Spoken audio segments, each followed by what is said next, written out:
Neste mês aconteceram as eleições de meio de mandato nos Estados Unidos. O Partido Republicano ganhou o controle da Câmara Americana e o Senado será comandado pelos democratas. Sobre este assunto, nós vamos conversar agora com o professor de Políticas Internacionais da UERJ e coordenador do curso de pós-graduação de Relações Internacionais, Paulo Velasco. Muito bem-vindo, professor. Uma boa tarde para o senhor. Olá, Cláudia. Boa tarde. Professor, o Congresso norte-americano tem a maioria republicana, né? Mas com menos congressistas do que era esperado. No Senado, os democratas mantêm o controle, né? Como que fica esse equilíbrio de forças nesse momento? As eleições de meio de mandato, Cláudia, são sempre um termômetro muito importante para sentir o estado do governo em curso, né? No caso, agora, o governo do Joe Biden, né? Havia a expectativa de que os republicanos poderiam assumir a maioria nas duas casas, né? Isso, como você bem colocou, acabou não acontecendo, né? Há alguns meses se falava de um possível tsunami vermelho, né? Numa referência aí, né, à cor usada pelo Partido Republicano, mas está longe de ter sido de fato um tsunami, né? Ou uma vitória muito expressiva. Os democratas mantêm o controle no Senado, né, que é uma casa legislativa super importante, né, para uma série de iniciativas, né, estratégias que o Biden pôde querer levar adiante. E, de fato, os republicanos conseguiram conquistar a maioria na Câmara de Representantes, né, que equivaleria aí, né, à Câmara dos Deputados no Brasil, mas por uma diferença muito menor, né, do que aquela que se antecipava há não muito tempo, né? Então, acaba sendo um resultado favorável ao Partido Democrata, apesar das dificuldades, né, que o governo Biden tem tido, né, nestes quase 2 meses de governo, né?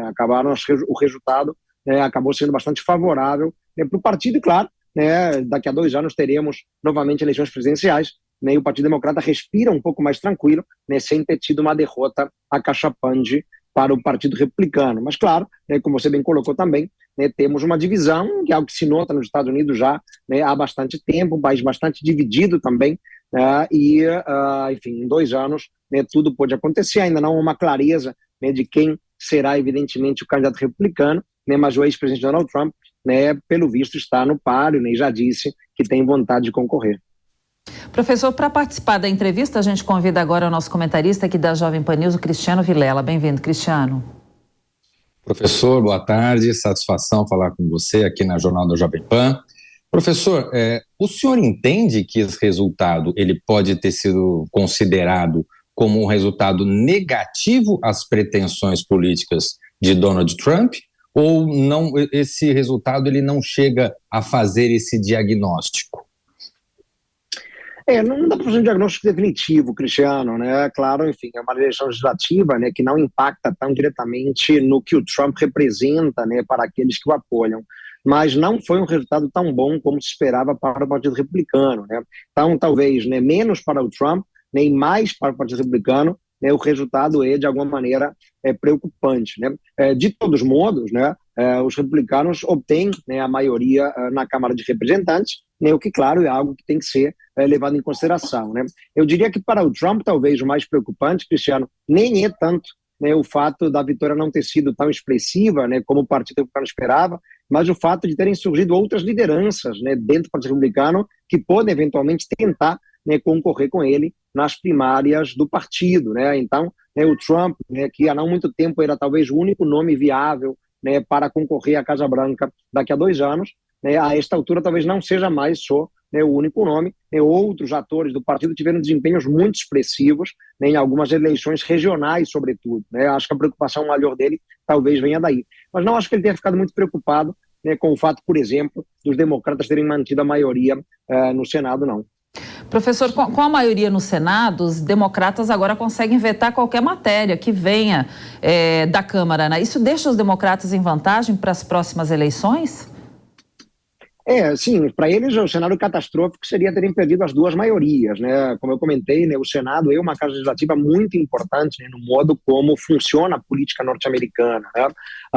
E foi importantíssimo por Biden, uma sobrevida, podemos dizer, né, para o governo Biden ter mantido a maioria no Senado, né, porque eles conseguirão não apenas bloquear eventuais medidas que não interessem, né, que venham da Câmara Baixa, que venham da Câmara de Representantes, né, como também poderão, a partir do próprio Senado, né, tentarem mover, né, iniciativas né, que podem eventualmente representar dividendos políticos, né, para o partido nesses 2 anos que faltam até as próximas eleições, né? Então, eu acho que sim, o Biden respira aliviado, né? Ele mantém a maioria, aliás, de maneira inclusive melhor do que a que ele tinha há 2 anos, né? Porque temos que lembrar, né, que os democratas só tinham maioria no Senado por causa do voto de Minerva, né, que é da vice-presidente Kamala Harris, né? E agora eles não precisam mais desse voto de Minerva da vice-presidente para poder assegurar a maioria no Senado, né? Então, a situação, pelo menos nessa Câmara Alta, para eles acabou, inclusive, melhorando, né?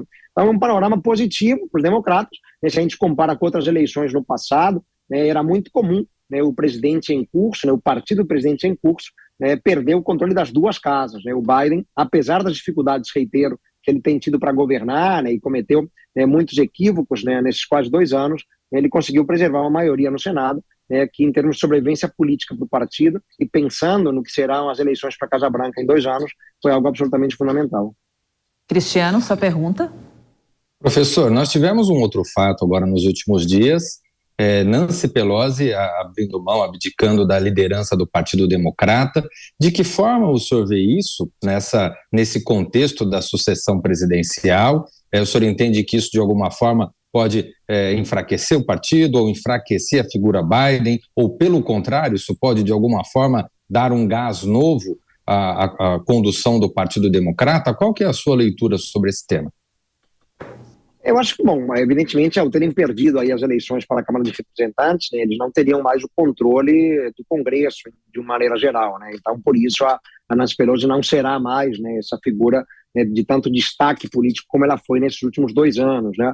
De toda sorte, né, o fato dela perder envergadura política dentro dos Estados Unidos, dentro do parlamento norte-americano, né, não chega a ser também, né, um problema muito sério para o Joe Biden, né? Inclusive, os dois já protagonizaram algumas diferenças agudas, né? Eu lembro, por exemplo, há alguns meses, né, a polêmica viagem que ela fez, né, à ilha de Formosa, né, Taiwan, né, contrariando, inclusive, o desejo do próprio presidente Joe Biden, né, que entendia que aquela viagem era muito imprudente, né, e poderia, né, prejudicar o relacionamento com a China, né? Então, ao mesmo tempo, né, em que ela sai, digamos assim, do controle, né, do parlamento norte-americano, nós vimos também, né, na última semana, o encontro do Biden com o Xi Jinping, quer dizer, como se, de certa maneira, né, a figura dela, né, perdendo envergadura, né, política, perdendo projeção, né, dá a ele um pouco mais de tranquilidade, né, para superar, né, de maneira quase que definitiva aquele mal-entendido provocado pela viagem dela, né, que é, né, como a gente sabe, depois do presidente do vice, né, quem controla o parlamento nos Estados Unidos, né, é o seguinte na linha de sucessão, né, a Casa Branca, né? Então, uma figura de grande proeminência, né? A viagem dela a Taiwan causou muito ruído na relação entre Washington e Beijing, e agora o Biden tem condições de alguma maneira, virar a página, né, com ela já não tendo aquele poder todo. Então, não chega a ser preocupante para ele, não, esse encolhimento, digamos assim, da figura da Pelosi depois que o Partido Democrata perdeu a maioria na Câmara de Representantes. Para as eleições de 2024, os republicanos estão divididos, né, entre Trump e DeSantis, que é o governador da Califórnia. Como você vê a corrida para a Casa Branca depois dessas eleições para o Congresso? Então, pois é, exatamente o que eu comentei, né? Para o Trump é mais preocupante, talvez, o aparecimento de outros nomes importantes, né, que houve nas eleições legislativas deste ano, né? Então ele já não é mais aquela figura de maior proeminência, né, dentro do Partido Republicano, né? Enfim, quando terminou o seu mandato, de alguma maneira ele era o grande nome, né? Mesmo dentro do Partido Republicano, aqueles que não seguem muito a linha do trumpismo, né, acabavam, né, claramente reconhecendo, né, a projeção, o impacto, né, a envergadura política do Trump, né, e de tudo que ele representava em termos de ideias, né? Então parecia difícil, né, no início de 2021, né, quando ele deixa a Casa Branca, que pudessem surgir outros nomes capazes de concorrer com ele em umas primárias, né? Hoje em dia já há esses outros nomes, né? Mas ainda é difícil fazer qualquer mapeamento para as eleições, enfim, porque evidentemente que tem que haver ainda as primárias republicanas, né? As primárias às vezes, né, elas causam alguma surpresa, né?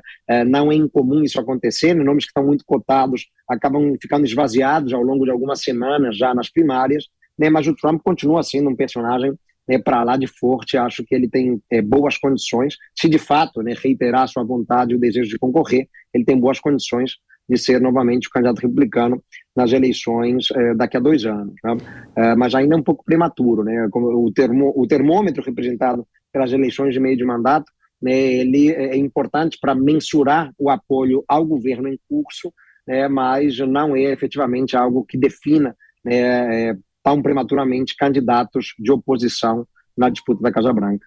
Professor, o senhor falou que o Trump tem ainda bastante condições, mas ele tem uma série de pendências aí judiciais e está sob forte investigação da justiça, né? Quais são as chances aí reais dele estar na disputa? Pois é, particularmente conhecendo, né, o que é a justiça norte-americana nesses casos, Cláudia, eu não vejo efetivamente muita possibilidade de esses embrólios jurídicos todos, né, se resolverem a tempo de impedir, né, que o Trump efetivamente concorra nas eleições presidenciais, né? Geralmente são processos que acabam demorando bastante, enfim. Ele enfrenta, de fato, ações em várias frentes, né, desde ações no âmbito privado, né, na Justiça de Nova York, por exemplo, né, por supostas fraudes, né, na venda de imóveis, né, ele teria sobrevalorizado imóveis, né, para vendê-los, né, de maneira favorável, para conseguir créditos, né, com o uso desses imóveis em garantia. Então, né, são ações que correm no âmbito privado, mas ele enfrenta ações muito importantes também, né, pela sua gestão pública, né, como presidente, né, a própria ocupação do Capitólio ali no dia famoso 6 de janeiro de 2021 e também, né, a retenção, né, de documentos reservados, né, documentos confidenciais que deveriam ter sido entregues ao Arquivo Nacional depois que ele deixou a Casa Branca. Então, é muito problema jurídico que ele enfrenta, mas pelo andar da carruagem até aqui, né, o modo como esses processos têm caminhado, né, é muito difícil, né, que num espaço de 2 anos haja alguma sentença definitiva que possa cassar os seus direitos políticos a ponto de impedi-lo de concorrer nas eleições. Pode até acontecer, mas é improvável, né? Bom, já foi escolhido aí um procurador, né, que parece bastante ativo, né, no sentido de levar adiante essas ações, ou algumas delas, mas ainda assim, né, pelo que é o histórico, né, de ações do tipo nos Estados Unidos, é difícil que se resolvam em tempo de cassar os direitos políticos dele antes das próximas eleições, Cláudia. Muito bem, Cristiano. Olha, professor, como é que o senhor vê a questão da posição de Joe Biden na disputa de 2024, sendo que ele já tem uma idade avançada, em 2024 estará com 82 anos, salvo engano. O senhor entende que há algum tipo de contestação dentro do Partido Democrata e alguma possibilidade do Partido Democrata surgir com algum nome mais jovem? Ou o senhor entende que Joe Biden permanece firme com o comando do seu partido para disputar mais um mandato à frente da Casa Branca? Cristiano, é muito difícil, né, se imaginar a possibilidade do partido apontar um outro nome para as eleições, né, quando eles têm, de fato, né, aquele que ocupa a Casa Branca, né. Isso seria algo que contrariaria a história política nos Estados Unidos, né. Mas, claro, enfim, é um presidente de idade muito avançada, né, não sabe como estará a saúde dele daqui a 2 anos, né. Em 2 anos, né, muita coisa pode acontecer, ainda mais, né, com alguém de saúde já, de idade tão avançada, enfim. Então, mas salvo, né, de fato, algum problema mais agudo do ponto de saúde que possa impedi-lo de exercer a presidência, né, ou possa impedi-lo efetivamente de concorrer nas eleições, é a tendência do partido, né, não obstante, reitero, né, a idade avançada do Biden, é que ele seja mantido na disputa, porque ele é o presidente dos Estados Unidos, né, e é bem sabido, claro, que aquele que está, né, no cargo tem uma enorme vantagem de se reeleger, né. A gente, quando pensa no Partido Democrata, tem que voltar à figura de Jimmy Carter, né, para lembrar de um presidente democrata que não foi reeleito. É muito difícil, tá? O Carter conseguiu a proeza de não ser reeleito, né, porque cometeu erros graves, né, inclusive em termos de política externa, né, ali o imbróglio envolvendo a Revolução Iraniana e tudo mais, né, aquele cenário dramático na Embaixada dos Estados Unidos em Teherã, e aí ele acabou perdendo as eleições, né, mas é muito difícil, no Partido Democrata a gente pensar um movimento para impedir o Biden de concorrer pelo simples fato de que ele já é bastante idoso, né, salvo, reitero, se houver alguma questão de saúde mais aguda, mais crítica. Professor, os eleitores latinos aí tiveram um peso grande nessas eleições, né? E projeções apontam que eles serão em maior número daqui a 2 anos, que é a data das eleições para presidente. Se houver um domínio democrata nos próximos anos? Pensando nos eleitores latinos, né, muitos deles são inclinados a votar no Partido Republicano, inclusive, né, quando a gente vê, né, por exemplo, né, o estado da Flórida, né, o estado da Flórida é naturalmente um swing state, né, é o que a gente chama de um estado pêndulo porque não tem uma cor a priori, né? Então ele pode, né, ser colorido de vermelho quando ganham os republicanos, né, ou de azul quando ganham os democratas, né? Mas é um estado importante, onde há uma comunidade latina muito expressiva, né, e onde nos últimos tempos, né, tem havido de fato, né, um aumento do peso de algumas comunidades, né? Então no passado era muito comum o peso dos cubanos, né? Atualmente o peso, né, de outros grupos, né, inclusive de venezuelanos, né, que deixaram a Venezuela, né, por conta da crise dramática no país, né, e são eleitores que acabam se identificando mais, né, com o Partido Republicano e as posições mais conservadoras, né, mais duras, né, contra Cuba, contra a Venezuela, que vem, né, via de regra do Partido Republicano, né? Nas eleições vencidas pelo Biden, né, que causaram, né, alguma surpresa aí, né, para muitos analistas, porque o Trump era, né, o presidente e tinha aí boas condições de se reeleger, né, houve um avanço democrata em outras regiões, Cláudia, né, onde não há tanto peso da comunidade latina, né? Então vimos ali um muro azul importante, por exemplo, né, na Pensilvânia, né, e outros estados ali do entorno, né, que são muito decisivos também. E aí, né, eu diria que o que vimos agora nas eleições de meio de mandato, né, também é algo que favorece o Partido Democrata para o futuro, né? Mas não é a comunidade latina ali que tem tanto peso, né? São regiões, né, que votaram no Trump em 2016, né, em grande medida, mas que acabaram se pintando de azul nas últimas eleições em 2020 e foram fundamentais, né, para dar a vitória ao Joe Biden, né? A Pensilvânia, reitero, né, um estado muito importante nos Estados Unidos, né, um estado que também oscila, né, diferente da Califórnia, que é cronicamente democrata, sempre democrata, né? A Pensilvânia ela oscila muito, né, e tivemos agora, tanto para o Senado quanto para governador, vitória do Partido Democrata. Então, talvez para os democratas mais importante, né, do que o voto latino, né, seja tentar voltar a vencer nesses estados ali do noroeste do país, né, do nordeste do país, né, como na Pensilvânia, né, onde eles tiveram um desempenho muito bom em 2020. Muito bem, nós conversamos com o professor de Relações Internacionais da UERJ e coordenador do curso de pós-graduação em Relações Internacionais, Paulo Velasco. Muito obrigada pela sua entrevista, professor, uma boa noite. Muito boa noite, prazer conversar com vocês, até a próxima. Até mais.